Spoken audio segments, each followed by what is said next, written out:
اللہ کے ولی اولیاء اللہ، یہ ایک پورا باب ہے دین اسلام کا۔ قیامت تک اولیاء اللہ امت مسلمہ میں موجود رہیں گے۔ کوئی دور بھی، کوئی وقت بھی اولیاء کے وجود سے خالی نہیں ہوگا۔ ایک لفظ بعض لوگ بولتے ہیں جو اچھا نہیں ہے، کہتے ہیں جی اس دور میں کوئی نہیں اللہ کا ولی۔ یہ کیسے ہو سکتا ہے؟ یہ کیسے ممکن ہے؟ ہماری پہچانوں میں کمی ہے، توجہ میں کمی ہے، ورنہ ولیوں کا وجود اسلام کی صداقت کی دلیل ہے۔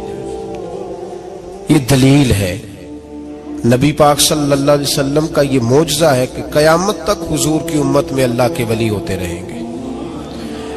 اور پورا مضمون ہے یہ قرآن پاک کا، الا ان اولیاء اللہ لا خوف علیہم ولا هم يحزنون۔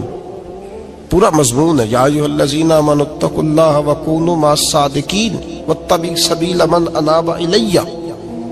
پورا مضمون، جگہ جگہ اللہ کے ولیوں کی علامتیں، واتبعوا سبیل من اناب الی، اس کے پیچھے چل جو میرے پیچھے چل رہا ہے۔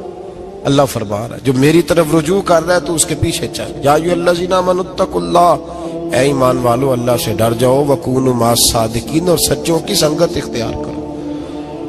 درجنوں آیات، فاسألوا اہل الذکر، فرمایا ذکر والوں سے پوچھ لیا کرو، ان کنتم لا تعلمون، اگر تمہیں علم نہ ہو تو پوچھ لیا۔ ہر نماز میں صراط الذین انعمت علیہم، ہر نماز میں کہہ رہا صراط الذین انعمت علیہم، یا اللہ ان لوگوں کے رستوں پہ چلا جن پر تو نے انعام۔ اور وہ کون ہے؟ قرآن نے کہا انعم اللہ علیہم من النبیین والصدیقین والشہداء والصالحین۔ اچھا، نماز کے اندر کہتا رہتا ہے ولیوں کے پیچھے چلنا ہے، یا اللہ چلا، باہر نکل کے مکر جاتا ہے، کہتا ہے مجھے خود قرآن حدیث آتا ہے۔ اور یہ اب ایک تو تھے نا پہلے کچھ لوگ جن کے نظریات میں فرق تھا، اب اپنے بہت سارے لوگ کہتے چھوڑو کیا ضرورت ہے۔ بھئی پورا مضمون ہے قرآن پاک کا اللہ کے ولی، پورا ایک مضمون ہے، حدیث کا پورا باب ہے۔ آج میں صفات اولیاء عرض کرنے لگا ہوں، پہلے یہ تو سمجھ لینا جن سے پیار کرنا ہے وہ ہوتے کس طرح کے ہیں۔ آج یہ سمجھ لیں کہ ولی بنیادی طور پر ہوتا کون ہے۔ ایک ہے میں کہوں کہ ولی فلاں ہوتا ہے،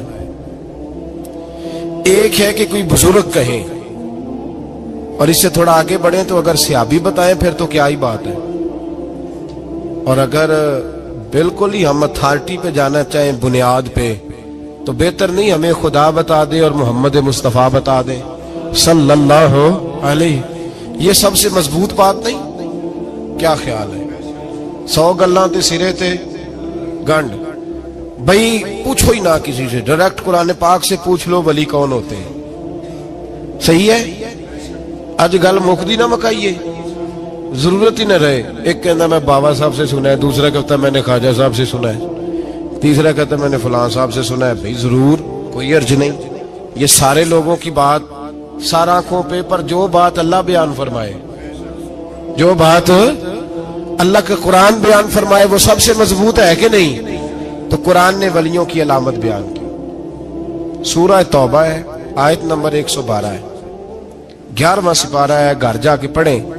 اللہ فرماتے ہیں ولی کون ہوتے ہیں، میرے کامل بندے کون ہوتے ہیں۔ اللہ فرما رہا ہے التائبون، اللہ کے ولیوں کی پہلی علامت یہ ہے کہ وہ توبہ کرنے والے ہوتے ہیں۔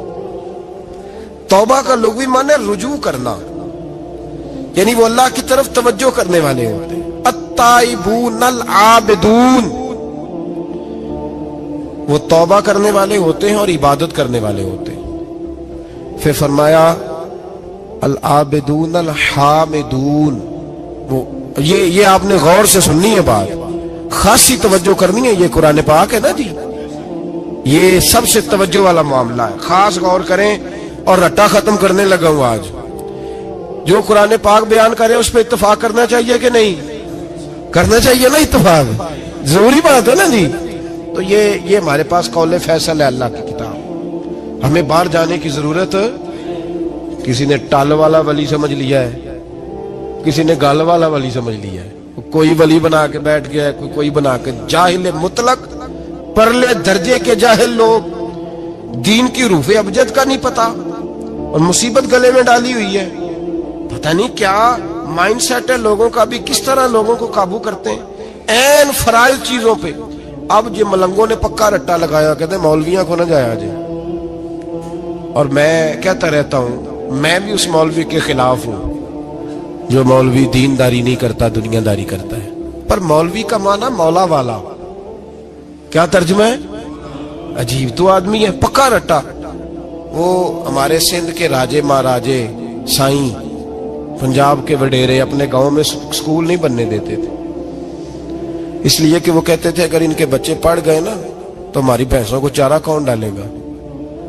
اسی طرح یہ جو پیر ہے نا آج کل کے، یہ علماء کے پاس نہیں جانے دیتے، کہتے ہیں انہوں نے پتہ لگ گیا تو سانو مننا ہی کو نہیں ہے، لہذا ان کو دور دور رکھو تاکہ یہ کہیں ایسا نہ ہو کہ ہم سے پیچھے. ادھر تسی بابا دھیانے لایا ہے کہانیاں سنو کے. اب تو لوگ دین بھی قوالوں سے سیکھتے ہیں، قوالوں سے معاذ اللہ، اور ایسے ایسے کفر ہے معاذ اللہ ثم معاذ اللہ.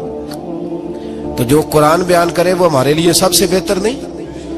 قرآن مجید نے کہا التائبون العابدون، توبہ کرنے والے، عبادت کرنے والے، حامدون، اللہ کی حمد کرنے والے، سائحون، روزے رکھنے والے. کون جی؟ ولیوں کی علامتیں، روزے رکھنے والے. راکعون ساجدون، رکوع کرنے والے اور سجدے کرنے والے، رکوع کرنے والے اور سجدے کرنے والے. بس توبہ کی، رکوع کیا، سجدہ کیا، نماز پڑھی، عبادت کی، یا اللہ کافی ہے؟ فرمایا نہیں. الآمرون بالمعروف، نیکی کا حکم دینے والے، والنہون عن المنکر، اور برائی سے روکنے والے، میدان میں رہنے والے، میدان میں. والحافظون لحدود اللہ، نیکی کا حکم دینے والے، برائی سے منع کرنے والے، اور اللہ کی حدوں کی حفاظت کرنے والے. اللہ کی حدوں کی یہ علامتیں بیان کر کے کہا وبشر المومنین، محبوب اپنے ان غلاموں کو میری رضا اور جنت کی خوشخبری سنا دے. محبوب یہ جو تیرے غلام ہیں نا جن میں یہ صفتیں پائی جاتی ہیں، ان کو میری رضا اور جنت کی، یہ توبہ کرنے والے، پھر فرمایا عبادت کرنے والے، اللہ کی حمد کرنے والے، رکوع کرنے والے، سجدے کرنے والے، نیکی کا بولیے اور برائی سے من، اور اللہ کی حدوں کی. محبوب انہیں خوشخبری دو جنت کی. انہیں توبہ، ولی وہ والی توبہ نہیں کرتے جو ہم توبہ کرتے ہیں شب برات کی ساری رات استغفر اللہ، یا اللہ معاف کر دے، چیخوں کی آوازیں مسجد میں، ہر مسجد سے رونے کی آواز. پکی سچی توبہ کر کے شیخ آئے اور دکان پہ جا کے سویرے جھوٹ بولنا شروع کر دیے. یہ کون سی توبہ ہے؟ یہ مذاق ہے. ساری رات روتا رہا ہے، سویرے دفتر کھولا ہے، فراڈ شروع کر دیا. تم نے توبہ کی ہے؟ حد ہو گئی بھائی، یہ والی توبہ نہیں. ایک توبہ میرے نبی پاک بھی کیا کرتے تھے. بھائی توبہ تو ہے رب سے رشتہ بنانے کا نام. میرے نبی پاک بھی ایک توبہ کرتے تھے. بخاری مسلم میں حضور نے فرمایا میں ایک دن میں 100 مرتبہ استغفار کرتا ہوں. اس کا کیا مطلب تھا؟ امت کو تعلیم دینے کے لیے. یہاں تو میری طرح کے بہت سارے لوگ جب گفتگو کرتے ہیں تو لگتا ہے اپنے آپ کو بڑا پرہیزگار سمجھتا ہے. بہت سارے لوگ، کبھی کسی کو تکلیف تو نہیں دی، میں نے تو کبھی کسی کا برا نہیں چاہا. جب ہم بات کر رہے ہوتے ہیں تو صرف ہم نیک ہوتے ہیں. اللہ کے بندوں کا یہ طریقہ، ان کا یہ سٹائل نہیں، یہ طریقہ نہیں. حضرت امام احمد بن حنبل فرماتے میں غلام خریدنے گیا،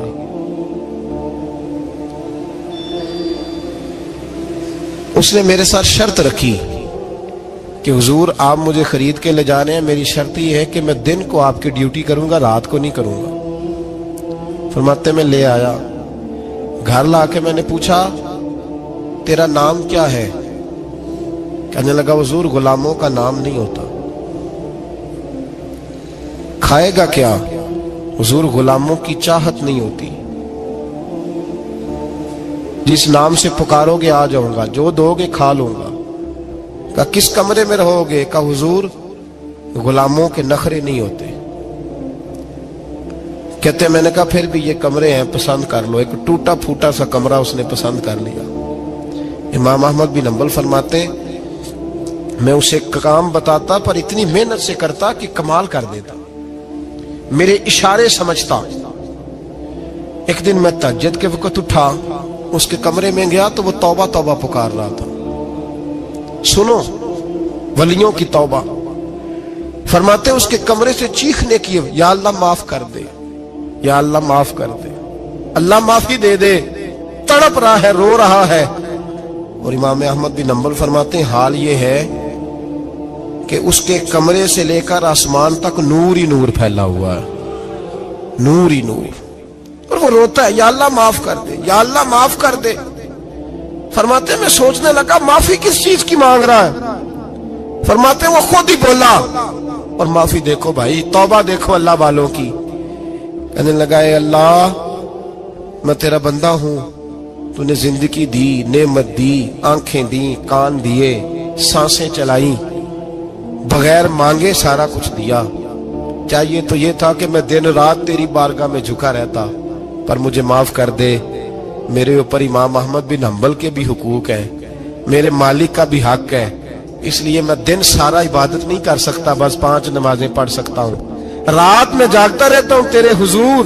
اللہ وہ جو سارا دن میں عبادت نہیں نہ کر پاتا مجھے معاف کر دے، خدایا میری غلطی معاف کر دے، اللہ مجھے بخش دے۔ اور راتی ساری کر کر زاری، نیند اکھاں تھی توندے، فجرے اوہی گناہگار کا آون، سب تو نہیں، یا اللہ چاہیے تھا میں 24 گھنٹے سجدے کرتا، بخش دے، یہ میری خطا معاف کر دے۔ ساون کی کالی راتوں میں جب بوندا باندی ہوتی ہے، وہ راتوں کو اٹھ اٹھ روتے، جب خلقت ساری سوتی ہے، اور درویش کہنے لگے رات پوے تے بے دردانو، نیند پیاری آوے، درد مندانو یاد سجن دی، ستے امیان جگاوے۔